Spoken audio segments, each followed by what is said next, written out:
반갑습니다. 더우셨죠? 내일 더 덥다고 하는데 어떡합니까? 더위 먹지 않기를 바랍니다. 여러분 건강은 자기 자신이 잘 관리해야 돼요. 그러니까 저와 여러분들은 뭐 환경과 날씨 따라서 왔다 갔다 하는 성도가 아니죠. 오히려 그것을 다스려가는, 그죠?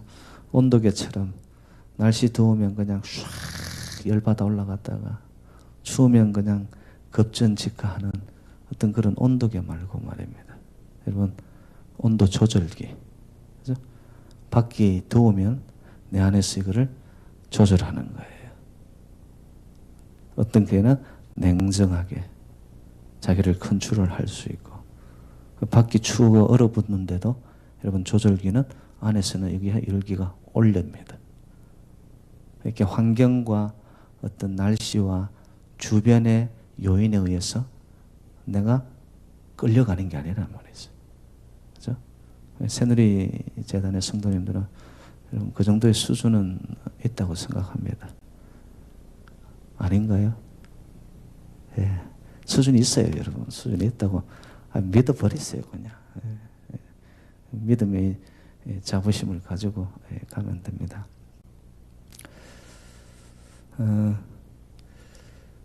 여러분 오늘 본문에서는 보면은 그 항해하는 것이 그림으로 그려져 나와 있죠. 우리의 인생은 항해입니다. 바다를 향하여 우리들 오늘도 우리 인생의 항해를 여러분들이 하셨지 않습니까? 근데 이 바닷길 항해라는 것이 보장된 길이 아닙니다. 내일 일이 어떻게 무슨 일이 터질지 생각지 않은 갑작스러운 예측 불허의 일들이 생기는 것이 여러분 바닷길이에요. 바닷길 항해란 말이 있어. 뭐 갑자기 건강에 적신호가 들어온다든지, 나는 건강 하나만큼은 자신 있다라고 했는데 뭐 배가 잠깐 아파가지고 병원에 갔는데 보니까 뭐 위암 말기예요. 이런 경우들이 생긴단 말이죠.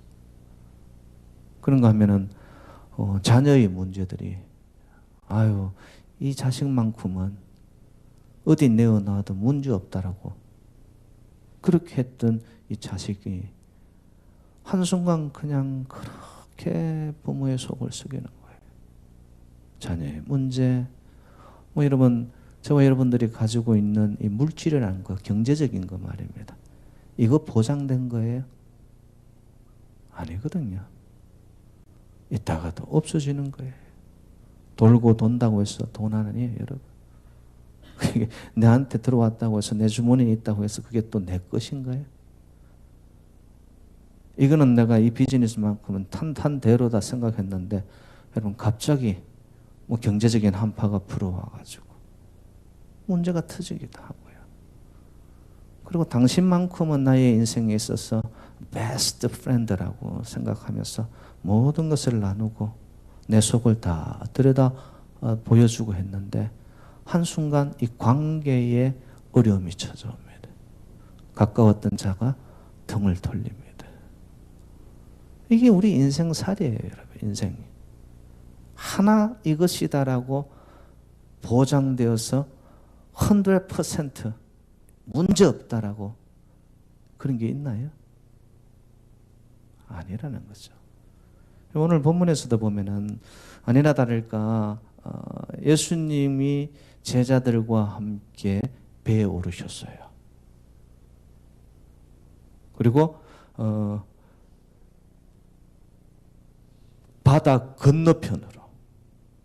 여러분 이 갈릴리 바다라는 것은요 호수이기에는 너무 크기 때문에 이제 바다라는 표현도 이야기를 하는데요. 이 폭이 넓은 곳은 한 13km가 됩니다. 이렇게 바다로 치면은 작은 바다죠. 그런데 이 갈릴리 호수의 특징이 뭐냐면은 지대가 낮은 곳에 있고요. 그 주변에는 산들로 둘러싸여 있습니다. 저도 지난번에 성지순례 갔더니만 갈릴리 호수의 특성이 그래요. 그래서 갑자기 바람이 산을 타고 올라갔던 그 강풍이 급전직하 떨어지면서 이 갈릴리 호수를 향해서 바람이 세찬 바람이 불어오는 거죠. 지형적으로도 그런 곳이에요. 그 갈릴리 호수에서 예수님이 제자들에게 배를 타고 건너편으로 가자라고 얘기합니다. 가는 동안 예수님이 그 배에 타서 같이 항해하는 동안에 문제가 터지는 거예요. 오늘 본문에 그런 표현이 있죠. 37절에 보면 이렇게 나와 있습니다. 큰 강풍이 일어나며 물결이 배에 부딪혀 들어와 배에 가득하게 되었더라.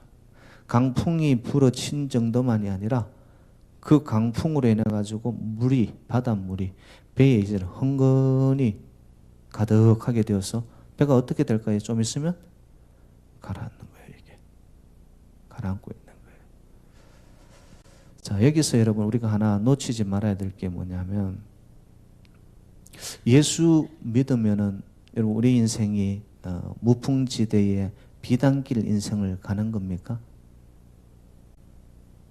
아니라는 거죠. 우린 자칫하면은 예수 믿고 믿음 생활하면 내 삶은 그냥 아무 문제 없는 하이웨이 인생이 될 거야. 여러분 그런 게 아니라는 거예요. 오늘 본문에도 예수님이 함께 탄 항해입니다. 예수님이 있는데, 예수님이 내 인생에 있는데 왜 이렇게 문제가 터지고 광풍이 불고 물결이 내 인생 속으로 스며들고 내 인생의 배가 지금 침몰해가고, 예수님 왜 믿어요, 목사님? 이런 예수님 믿을 필요가 없죠. 여러분들이 만약에 그런 믿음을 가지고 있다면 여러분 믿음이요 굉장히 기복적인 겁니다. 여러분 신앙은 환경의 변화를 가져오는 것이 아니라 예수님과 나와의 관계 속에서 인격적인 깊은 만남, 영적인 교제, 그로 인해 가지고 처음부터 끝까지 전적으로 예수님만을 믿고 저는 나아가겠습니다. 신뢰 관계. 여러분 신앙생활이라는 것은 내 내면의 세계에서부터 먼저 이런 것이 관계가 형성이 되어져야 돼요. 조금만 문제 터지면 하나님 앞에 와서 하나님 왜 나를 why me 나를 버리셨나고. 그 사람은 환경적인 것에 모든 믿음에 초점이 가 있는 자예요. 그런데 여러분 예수님하고의 관계 속에서 끊을래야 끊을 수 없는 깊은 신뢰의 믿음 관계 속에 있잖아요. 그러면 환경이 광풍이 불든 비바람이 내 인생에 들어와서 침몰하고 있던 그것이 중요한 것이 아니라 이 가운데서도 하나님이 예수님이 나에게 뭘 원하시는 걸까? 그걸 생각한다면 그 사람 믿음의 사람이에요. 그런데 왜 이렇게 환경이 모살도록 내 길은 가는 길마다 왜 이렇게 어려우냐? 여러분 그렇게 예수님을 믿고 있다면 여러분의 초점을 돌리셔야 돼요. 여러분 돌리셔야 됩니다. 여러분 우리가 예수 믿는다고 해서 치유의 법권이 아니라는 거예요. 문제없는 인생을 가는 것이 아니라는 거예요. 예수 믿어도 믿지 않는 사람들과 똑같이 인생의 광풍도 불고 비바람이 내 인생에 흘러 넘쳐서 그냥 기진맥지 못할 그런 상황도 닥친다는 거예요. 그런데 거기에서 우리가 침몰하는 것이 아니라 그런 상황과 환경 속에 있는데 내 안에 보니까 예수님을 향한 from the beginning to the end, 처음부터 끝까지 놓지 않는 예수님과의 이 관계 속에 있는 거예요. 그게 그 관계가 흐트러지지 않고 그 관계가 올곧게 한 길로 가고 있다. 주님만이 보인다. 여러분 그 믿음을 가진 자에게 예수님은 광풍이 불어오는 그 속에서도 반드시 건져주세요. 건져주세요. 오늘 본문에 그러잖아요. 그럼 제자들을 향하여 예수님이 뭐라고 나무라시나요?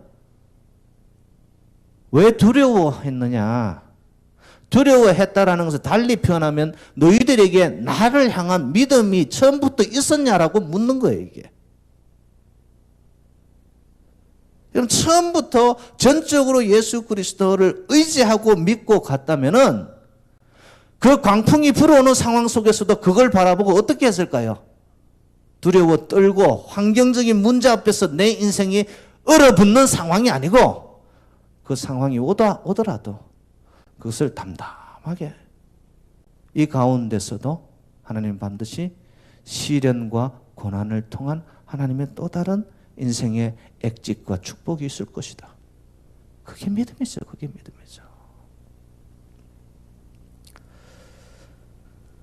근데 이제 제가 오늘 조금 더 깊이 여러분과 나누고 싶은 게 뭐냐 하면 여러분 38절로 한번 가봅시다. 38절 우리 같이 한번 읽어요. 시작. 예수께서는 고물에서 베개를 베고 주무시더니 제자들이 깨우며 이르되 선생님이여 우리가 죽게 된 것을 돌보지 아니하시나이까 하니. 자, 제가 여러분에게 하나 물어봅니다. 항해를 하자라고 하신 후에 예수님께서는 배 섬입니다. 뒤쪽 편이에요. 그 고물 바닥에서 여러분 그것도 베개를 베고 주무시고 계세요. 예수님 왜 그러셨을까요, 여러분들?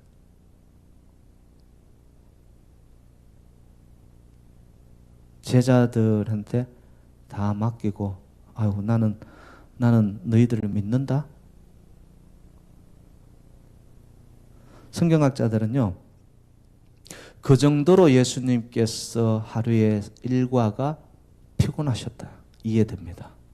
이 땅에 오셔서 가르치고 선포하고 고치시는 그 수없는 행동들을, 그리고 그를 찾아오는 무리들을 향하여 한 사람도 돌려보내지 않고 그 사람들에게 충족시켜주기 위해서 예수님은 어떠셨을까요? 무지 육체적으로 피곤하셨을 거예요. 그러니까 배를 띄워서 건너편으로 가는 동안 잠시 시간이었지만 그때 좀 쉬시려고, 그 정도로 피곤하셨다. 자, 그거는 실질적인 사실입니다. 그런데 여기서 조금 더 영적인 접근을 우리가 해본다면은, 왜 예수님이 베개를 베고 주무시더니, 이 말은 그 속에 예수님의 의도가 보이는 거예요. 왜 그렇게밖에 할 수 없었을까라는 거. 우리가 성경을 읽을 때에 여러분 그러한 상황적 배경, 그래서 우리의 이미지네이션, 상상력을 동원해가지고 그런 것들을 우리가 짚고 넘어가면요, 말씀이 훨씬 풍성해집니다. 저는 이 말씀을 준비하면서 예수님이 고물에서 베개를 베고 주무실 정도라면 분명히 여기에는 의도가 깔린 행동이신데 왜 이러셨을까? 여러분, 예수님의 제자들 중에서 대부분들의 직업이 뭐였습니까? 어부들이었습니다. 베드로, 야고보, 요한, 대표적인 제자 3명입니다. 특별히 여러분 베드로 하면은 바다의 사나이 아닙니까? 그죠? 배를 띄워 갈릴리 바다를 지나며 건너편으로 가자고 했을 때 아마 베드로, 요한, 야고보가 기회다. 뭐를? 자기들을 나타낼 수 있는 기회다. 뭘 나타냈을까요? 우리는 바다의 길은 우리에게 맡기십시오, 예수님. 이 갈릴리 바다, 우리는 태어나고 자란 곳이 여기입니다. 자기들의 경험, 그리고 이 바닷길은요, 열로 돌려서 저리 가면은 확실한 길입니다. 자기들의 노하우, 자기들이 알고 있는 knowledge, 지식. 그래서 배 항해하는 것만큼은 예수님 우리에게 맡기시고, 예수님 잠시 leave me alone, 우리에게 홀로 두시고 예수님 마음대로 하십시오. 여러분, 믿음의 생활이라는 건 뭐죠? 문제만 터지면 하나님 앞에 와서 메어 달리고 하는 것이 믿음입니까? 여러분, 우리가 믿음이라는 자체를요, 정말 인생 전체를 놓고 볼 때에 내 인생의 시작과 끝, 한순간 모멘트도 놓치지 않고 예수님과의 관계 속에 있는 것이 믿음이거든요. 근데 어떤 때는 내가 잘하는 것이 나타나고 내 경험과 내가 아는 부분에 있어서는 예수님을 뒤로 놔버립니다. 바다 항해에 있어가지고 베드로, 야고보, 요한, 그 사람들은 그 순간 예수님이 없어버린 거예요. 제자들이 항해를 시작했을 때부터 예수 그리스도를 의지했을까요? 저는 그렇게 판단이 되지 않습니다. 시작하는 그때는 자기들을 의지하고 항해를 시작합니다. 자신들을 믿었습니다. 그것이 과신이었죠. 여러분, 시편 127편 1절 말씀, 여러분 너무 잘 아시는 말씀. 여호와께서 집을 세우지 아니하시면 세우는 자의 수고가 헛되며 여호와께서 성을 지키지 아니하시면 파수꾼의 경성함이 허사로다. 우리 인생의 노력과 우리의 땀방울을 통해서 우리의 집을 짓고 성을 짓는다고 아무리 노력한다 할지라도 그 순간순간 인생의 피리어드 지나오는 삶의 모멘트 속에서 하나님의 도우심이 없고서는 안 되는 부분들이 우리의 신앙의 여정인데, 때로는 우리는 그 지어가는 과정 속에서 내가 좀 잘하는 게 있고 내가 남들보다 좀 가진 게 있고 뛰어난 게 있으면 그것을 예수님보다 먼저 앞세워버립니다. 여러분, 여호와께서 지켜주지 아니하시면, 성을 지켜주지 아니하시면 파수꾼의 경성함, 아무리 밤낮으로 우리가 그 성을 지키려 한들 이게 다 헛수고인데,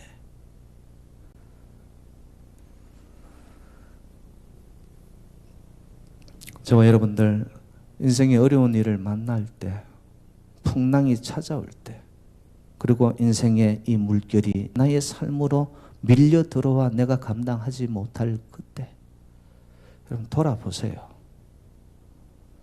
혹시 내 인생 믿음으로 간다고 하면서 어느 순간, 아니 지금 나는 내 자신을 과신하고 있었던 것은 없는가? 예수님 없이도 내가 항해할 수 있다라고 생각한 부분은 없는가?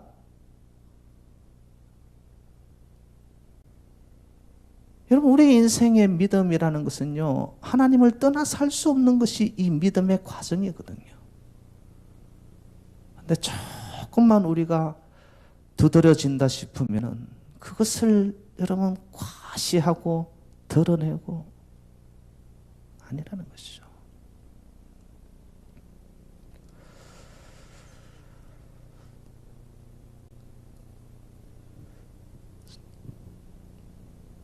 여러분, 인생 여정 속에서 때로는 생각지 않은 그런 어려움들이 찾아올 때에 정말 내 믿음에 여러분 그것을 점검하셔야 돼요. 나는 이 가운데서도 하나님을 믿고 있나? 광풍 속에서도 병으로 인해서 내가 고통 중에 있다 할지라도 그 속에서도 내가 하나님을 믿고 있나? 이 병만 어떻게 좀 해결해 달라고 이야기하고 있지는 않는가? 여러분, 하나님이, 예수님이 우리에게 원하는 것은 때로는 광풍이 불어오고 비바람이 불 때 그걸 통하여서 내 중심이 어디에 가 있는가를 점검하라는 거거든요, 이게. 그때 우리가 할 일은 단 하나입니다. 제자들이 예수님을 깨운 것처럼 우리가 죽게 되었습니다. 물결이 내 인생을 밀고 들어와서 쓰나미처럼 나를 밀고 들어와서 아버지, 더 이상은 제가 견디지 못하겠습니다. 아버지, 저를 불쌍히 여겨주십시오. 예수를 깨운다는 것은 달리 표현하면 부르짖는 것이며, 살려달라고 주님 앞에 나와 우리의 중심을 내려놓고 간구하는 거 아니겠어요? 제자들이 오늘 그러지 않습니까? 돌보지 아니하시나이까? 우리가 죽게 되었어요. 물에 잠기고 있어요. 우리 힘으로는 이제는 더 이상 견딜 수 없는 상황입니다. 오늘 저녁에도 우리가 할 수 있는 것은 없어요. 인생에 내가 넘지 못할 산이 넘지 못할 광풍이 불어왔는데 우리가 어떻게 해요? 할 수 있는 건 단 하나예요. 능력의 주 예수 그리스도를 내 인생 속에서 깨우는 거예요. 울부짖고 간구하고 살려달라고.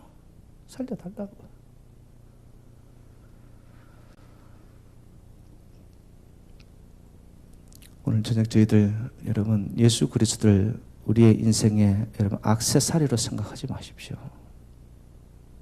액세서리가 아니라 내 인생의 처음과 끝의 전부입니다. 전부예요. 네? 그때 예수님이 제자들에게 왜 무서워하느냐? 왜 두려워하느냐? 그 말은 너희 믿음이 어디 있느냐?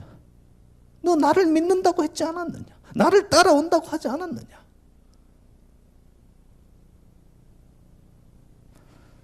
하나님의 말씀을 들으십시오. 역대하 16장 9절 말씀.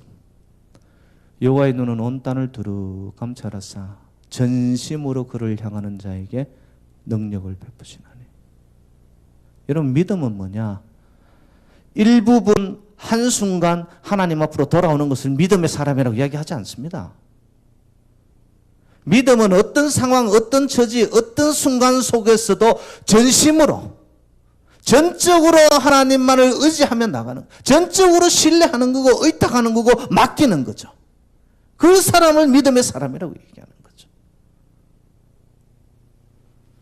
또 하나님의 말씀을 들으십시오. 잠언 3장 5절 말씀. 너는 마음을 다하여 여호와를 의지하고 내 명철을 의지하지 말라. 여러분 우리의 명철, 내가 가진 거 이거요. 여러분 쉐이키한 것들입니다. 내가 가진 지금 이거 여러분 어떤 순간에 모래알처럼 빠져나갈지 모르는 거예요. 여호와를 의지할 뿐이지 여러분 이 땅에 나의 기반, 명철, 내 경험, 내 노하우 아닙니다. 내 인생의 순간순간 처음부터 끝까지 전적으로 주님을 믿습니다. 의지합니다. 신뢰합니다. 의탁합니다. 맡겨버릴 때 여러분 주님은 그걸 원하는 거죠. 형제와 여러분 인생을 사시면서 어떤 고난이, 어떤 풍랑이, 어떤 물결이, 쓰나미가 여러분들을 밀고 들어왔습니까? 예수님을 깨우세요. 울부짖으세요. 자신을 돌아보세요. 믿음을 점검하세요. 그리고는 전적으로 다시 시작하는 거예요. 주님과 함께 인생의 항해를. 여러분 하나님이 The Ark of Noah, 노아의 방주를 만들라고 했을 때 그때 말입니다. 여러분 키가 없었어요. 다 높이와 넓이와 어떻게 만들으라고 하시고 지시를 하신 후에 키는 만들지 않았어요. 누가 인도하셨어요? 하나님이 인도하시는 거예요. 이게 저와 여러분의 인생 속에도 인생 항해의 키는 주의 손에 달려 있습니다. 그 주님을 처음부터 끝까지 어떤 상황 속에서도 다 맡기고 신뢰하고 오늘도 우리가 울부짖고 어떤 고난 앞에서도 울부짖고 소리내어 주님을 깨우면 반드시 우리를 도와주십니다. 붙잡아 주십니다. 세계를 열어주십니다. 그런 믿음으로 승리하는 저와 여러분 되시기를 주의 이름으로 축복합니다.